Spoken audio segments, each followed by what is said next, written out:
Bienvenidos y bienvenidas a este tercer capítulo de Vivencias, donde exploraremos los rincones más oscuros de la tradición y la mitología. Yo soy su presentadora y cada semana nos sumergiremos en una leyenda, una vivencia, un nuevo misterio, una nueva historia que te hará dudar de la realidad. Desde la Llorona hasta el Chupacabras, desde los fantasmas hasta los poltergeist. Exploraremos todas las facetas de las leyendas y los misterios que nos rodean. Así que si estás listo para sumergirte en un mundo de misterio y terror, únete a mí en este viaje a través de las leyendas y sombras que nos rodean día a día. Bienvenidos y bienvenidas a este tercer capítulo de horror. Buenas noches. Soy una persona que, a pesar de mi gusto por lo paranormal, no tuve la fortuna de vivir algo extraño de primera mano. O bueno, así fue hasta que hace un par de años que ocurrió una de las cosas más fuertes que afectaron a mi familia y a mí. Verán, mi hermana tiene una estética que ha prosperado desde hace varios años, y por allá, en 2018, tuvo la oportunidad de abrir una sucursal en un lugar donde además sería su casa. Me explico. El negocio estaba en la parte de enfrente y la casa, más bien un departamento, estaba por detrás. Cabe destacar que dicho lugar era propiedad de la familia del suegro de mi hermana, padre de mi cuñado. Es decir, era parte de una casa dividida y por ende había muchos problemas y conflictos con dicha familia. Por eso será más relevante después. Ahora, remontémonos a la época de la pandemia. En ese tiempo yo le ayudaba a mi hermana a limpiar su casa, porque ella y su esposo trabajan todo el día, y la verdad es que ella nunca fue de hacer esas cosas. Prefiere pagar por ello, y en esos momentos yo aprovechaba la oportunidad. Hacía lo normal: barrer, trapear, sacudir, lavar ropa, limpiar el baño, entre otras cosas. Nada excepcional ni que justificara lo que me empezó a ocurrir. De un momento a otro y sin explicación, comencé a sentir extraños dolores en el cuello y la espalda baja. Sentía un dolor caliente y punzante, como si hubiera estado parada por horas. Además, también comencé a tener una sensación rara en la cabeza, como si me pesara demasiado, similar a esa sensación de cuando se tapan los oídos al ir en un coche por mucho tiempo. Me sentía rara todo el día y el dolor no se iba ni siquiera al llegar a mi casa. A veces era tan insoportable que necesitaba sentarme o recostarme. Mis papás me decían que seguro era por mis malos hábitos, que no comía a mis horas y me desvelaba mucho. Y aunque en esos momentos eso era verdad, no le encontraba sentido, y menos cuando empecé a mejorar esos aspectos y aún así los dolores persistían. De hecho, conforme pasaba el tiempo, las molestias se hacían cada vez más fuertes y comenzaban cada vez más temprano. Es decir, al inicio esas dolencias llegaban a las 4, luego sucedían a las 3, luego a las 2, luego a la 1, luego a las 12, hasta el punto que solo al entrar a la casa las molestias me invadían. Y repito, la limpieza que realizaba no era nada del otro mundo como para pensar que era mucho trabajo. Otra cosa destacable de la que me percaté fue el comportamiento del perro de mi hermana, un chihuahua muy juguetón y nervioso, que de la nada dejaba de jugar y se quedaba sumamente quieto, principalmente viendo hacia una esquina del comedor. Incluso había días en que no quería comer, no quería ni tomar agua, solo quería dormir. Dormía mucho y a veces sin razón aparente, y también chillaba de miedo, dolor, o a ambos. Estas situaciones eran extrañas y molestas, pero me sobreponía y soportaba. Además de que al estar acompañado de mi papá, No sentía como si algo malo fuera a suceder. Hasta que un día sucedió algo. Era temprano, cuando llegué a casa de mi hermana, y tan solo habían pasado 30 minutos de hacer mi trabajo, cuando empezaron los dolores de nuevo. Pero esta vez fue diferente. Sentí un ardor tan fuerte en el cuello y la espalda me pesaba como si tuviera ladrillos en ella, me mareaba y sentía los ojos muy pesados. Me tuve que sentar y recostar varias veces, y aún así decidí ignorarlo y ser fuerte, pero constantemente me sentía débil.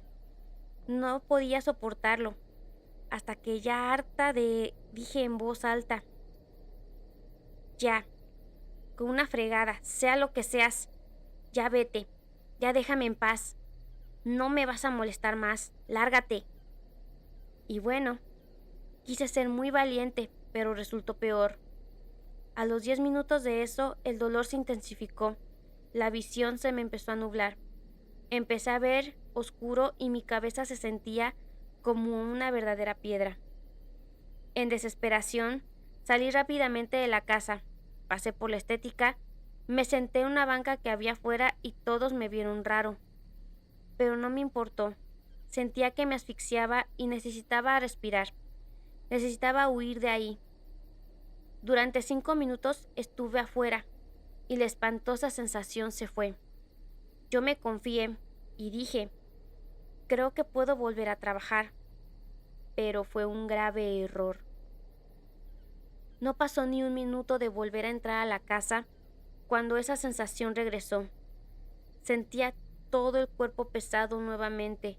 Mi visión volvió a nublarse y ahora caminaba como un zombi, con los pasos torpes y pesados. Incluso tenía miedo de caerme. Es una de las cosas más horribles que he vivido. Sentía una desesperación e impotencia tan grande. Incluso intentaba tender la ropa, tender un simple calcetín, y mis brazos no tenían ni la fuerza para hacer eso. Me dolía como si hubiera hecho ejercicio y cada vez me sentía más frustrada. Cuando intenté hablar ya no podía. Y lo peor fue cuando escuché en mi cabeza, dentro de mi cabeza, una voz profunda que me decía: tú no te irás de aquí. En ese momento entré en pánico y con las pocas fuerzas que tenía y lo más rápido que pude caminar a la puerta, con pasos torpes y la visión sumamente borrosa. Casi tropiezo con todo. Al llegar a la puerta intenté abrirla, pero ya no tenía control de mis manos. Solo podía mover mis brazos con debilidad hacia adelante, como si fueran de palo. Así que empecé a golpear la puerta con desesperación. Traté de pedir ayuda, pero de mi boca solo salieron unos quejidos de dolor. Ni una palabra. Nadie me escuchaba, porque del otro lado la música estaba fuerte. Y yo empecé a llorar de la desesperación y el pánico. Seguí escuchando en mi cabeza esa voz profunda que me decía que me quedaría ahí, para siempre, que nunca me iría, que no podía escapar. Fueron los minutos más horribles de mi vida, hasta que me desvanecí por completo. Lo que pasó después fue que comencé a ver flashazos de cosas. No sé cuánto tiempo estuve desmayado. De repente vi cómo mi cuñado estaba cargándome hacia el coche para llevarme al hospital. Luego mi papá y mi pareja llegando a auxiliarme. A mi hermana pidiéndole a una enfermera por ayuda. Yo despertaba y me desvanecía. No noté ni cómo llegamos al hospital. Pero cuando me pusieron en una silla de ruedas yo volví a entrar en pánico. Daba gritos de terror y pedía que me sacaran de ahí. Mi cuñado me contó que al entrar al departamento me encontró conmovido, inmóvil y sin responder frente a la puerta, con la mirada perdida. Me preguntó qué me pasaba y yo no respondía, hasta que me tocó y yo me desplomé. Ahí fue cuando me cargó y pidió ayuda. Ya en el hospital, al tranquilizarme y hablar con el doctor, quise explicar mi situación. Quise decirles todo lo que me pasó, para obviamente ser ignorado. Me tacharon de loco, que todo eso había sido por estrés y la desesperación. Yo le seguía el juego para poder irme rápido y no discutir más la situación. Estaba demasiado cansada y yo no necesitaba que me alegaran de mi salud mental. Yo sabía lo que había vivido. Me dieron vitaminas, tratamiento para mi alimentación y tuve que dejar de ir a casa de mi hermana por un buen tiempo. Para mi sorpresa, me enteraría que esto no fue lo único que pasó y que en realidad yo no fui el único afectado. Mi papá, que cocinaba para mi hermana, también me confesó que le sucedió cosas inexplicables constantemente al estar él solo. Él también sentía pesadez en el cuerpo, especialmente en el cuello y los hombros. Le quitaban cosas de las manos, le hablaban cuando no había nadie en la casa. Incluso una vez nos contó que un día, mientras sacudía los libros de las repisas, que se encontraban a 10 centímetros del borde, salieron volando enfrente de él, uno tras otro. También cuenta que vio cómo el perrito un día le chillaba a la misma esquina del comedor, y sin razón aparente ni explicación, el pequeño dio una vuelta en el aire, como si algo invisible lo hubiera pateado. Mi mamá también confesó que se sentía pesada la casa, que se sentía con dolores iguales a los míos, y más de una vez la llamaron cuando no había nadie. Cuenta que una vez estaba sacando ropa de la lavadora y de la nada una voz muy fuerte de hombre le preguntó: ¿qué haces? Y luego sintió un fuerte aplauso en la nuca. Obviamente no fue mi papá ni nadie más. Cuando me fui para hacer el trabajo de limpieza, contrataron a una señora en mi ausencia, pero no duró ni un mes debido a que también comenzaron a pasar las mismas cosas: los espantos, los dolores, las cosas perdidas, los sonidos. Cuando vio cómo una jarra de agua se movió por sí sola, la doñita no soportó y se fue. Después me enteré que en la estética también les ocurrían cosas, muchas cosas extrañas, como que les movían cosas, les hablaban a los empleados por su nombre cuando no había nadie. Incluso una vez grabaron como un espejo de mano, la cual estaba colgado, comenzó a moverse de un lado a otro sin que nadie lo tocara, ni una ráfaga de viento hubiera pasado. Asimismo, poco a poco la clientela bajó y mi hermana se vio obligada a cerrar esa sucursal. Además, debido a los problemas de la familia de su suegro, también decidió irse de la casa, y fue lo mejor que pudo hacer. Aunque al inicio me decía que estas cosas eran supersticiones, me confesó que a ella también le ocurrían las mismas cosas que todos ahí. Me confesó que además del cansancio y los dolores, ella sentía como alguien la miraba en su habitación al dormir. Casi siempre le costaba dormir, pues escuchaba que las paredes hacían ruidos extraños por la noche, y en las mañanas, a pesar del poco sueño, sentía mucha dificultad para levantarse de la cama. Peor aún, mi hermana sufre hipotiroidismo, y en ese lapso de tiempo su enfermedad empeoró hasta el punto que necesitaba tomar 6 medicamentos. Pero afortunadamente, con el cambio de vivencia, todo mejoró. Su negocio volvió a estar en pie, su salud también fue mejorando. Se le veía más feliz, incluso el perro volvió a ser más animado como antes y empezó a comer. Para rematar, la última vez que mi mamá y mi hermana estuvieron en ese lugar después de la mudanza para llevarse unos papeles o algo así, ambas empezaron a sentir el dolor del cuello y espalda a los minutos de entrar.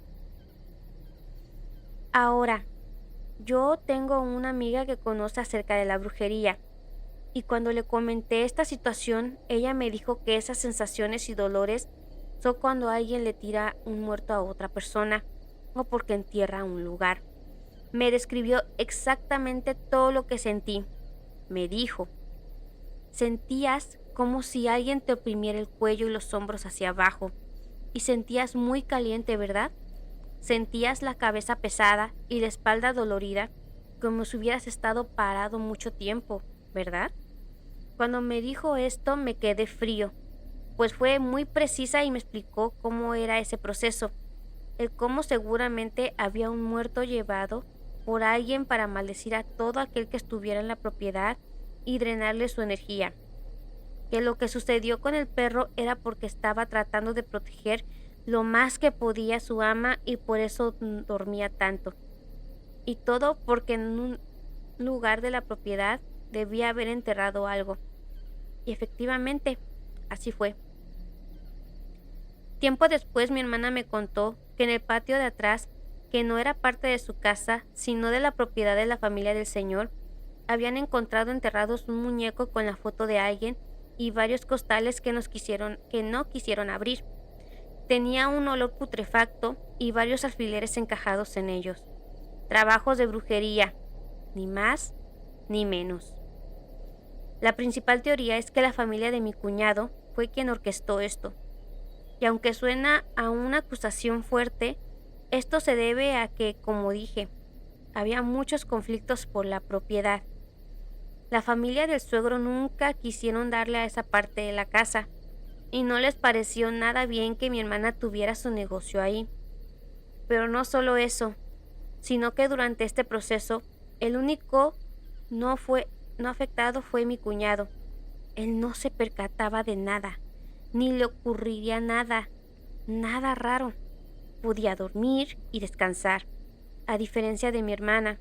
Y lo peor es que durante este tiempo, el suegro de mi hermana desarrolló cáncer, el cual, para no ser muy explícito, lo fue consumiendo muy lentamente. Fue una enfermedad cruel que iba y venía. Un par de veces el hombre superó su enfermedad, solo para recaer a los meses. Y sus últimos 6 meses de vida fueron de pura agonía. No era clínicamente posible que el pobre hombre siguiera vivo, pero lo estaba. Estuvo en cama entubado y sin capacidades de vida digna. Pero pasó meses vivo. Con todo respeto, el hombre parecía ya un cadáver con vida. Era una imagen muy fuerte de ver. Es difícil de creer, yo sé, pero esto no fue una situación aislada, y sencillamente es algo que no se lo deseo a nadie.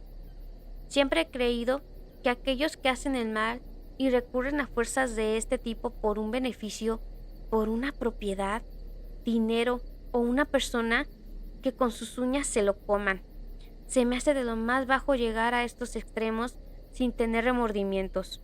Pero bueno, espero que al menos les haya entretenido mi vivencia. Mi primera experiencia de esta magnitud. Y les repito, yo sé lo que viví y deseo no volver a vivirlo. Lindo día o noche. Saludos desde Tlaxcala.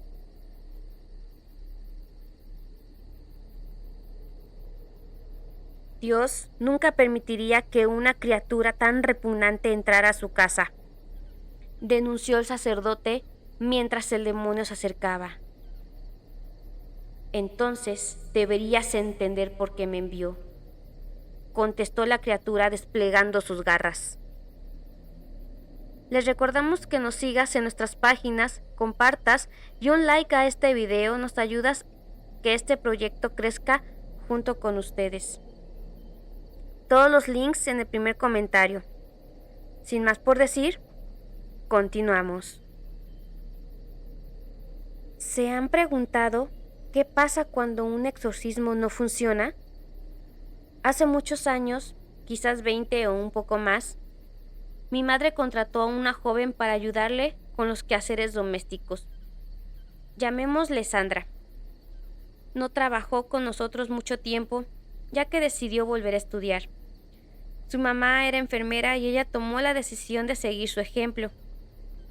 Así que comenzó a estudiar y con el tiempo pudo comenzar a trabajar como ayudante de enfermera, junto a su madre en un hospital cercano a mi casa.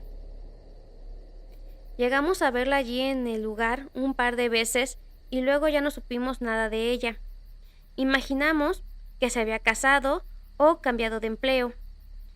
pero después de años regresó a pedir nuevamente trabajo a mi madre.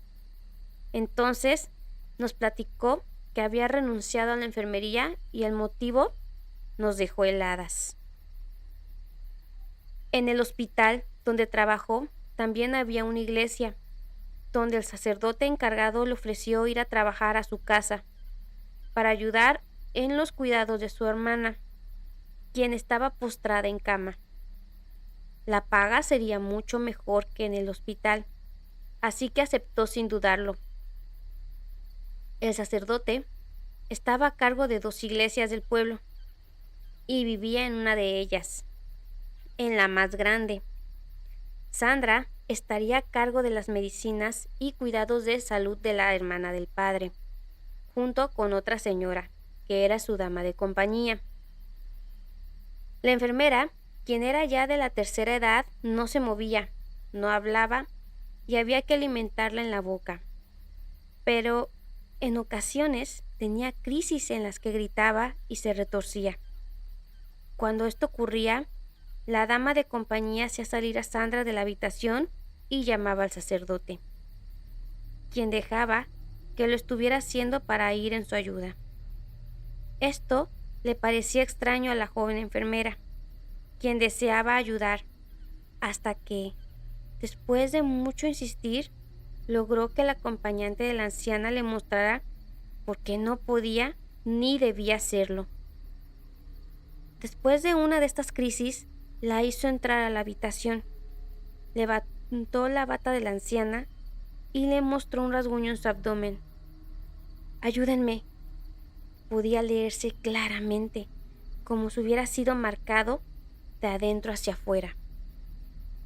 La dama de compañía explicó entonces que la pobre anciana tenía años así, que su hermano luchaba y trataba de liberarla por todos los medios, pero nada podía hacer. Ella ya había perdido la cuenta de cuántos exorcismos fracasados se le habían practicado. Sandra no preguntó más. Aquel fue el último día que acudió al trabajo. ¿Y pudieron liberarla algún día?, preguntó mi madre. No. La señora que la cuidaba me dijo que nunca pudieron hacerlo y fue así que falleció. ¿Qué sucedió con su alma? Esto siempre me ha inquietado. El sacerdote todavía trabaja, ya es muy viejecito, incluso se llega a quedar dormido en las misas. ¿Qué sentirá el no haber podido ayudar a su propia hermana? Hace años perdí contacto con Sandra, pero aún recuerdo aquello que platicó sobre los exorcismos de la señora que habitaba en la iglesia de la Santa Cruz. Y en estas lluviosas noches de febrero, el equipo de vivencias te desea buenas noches.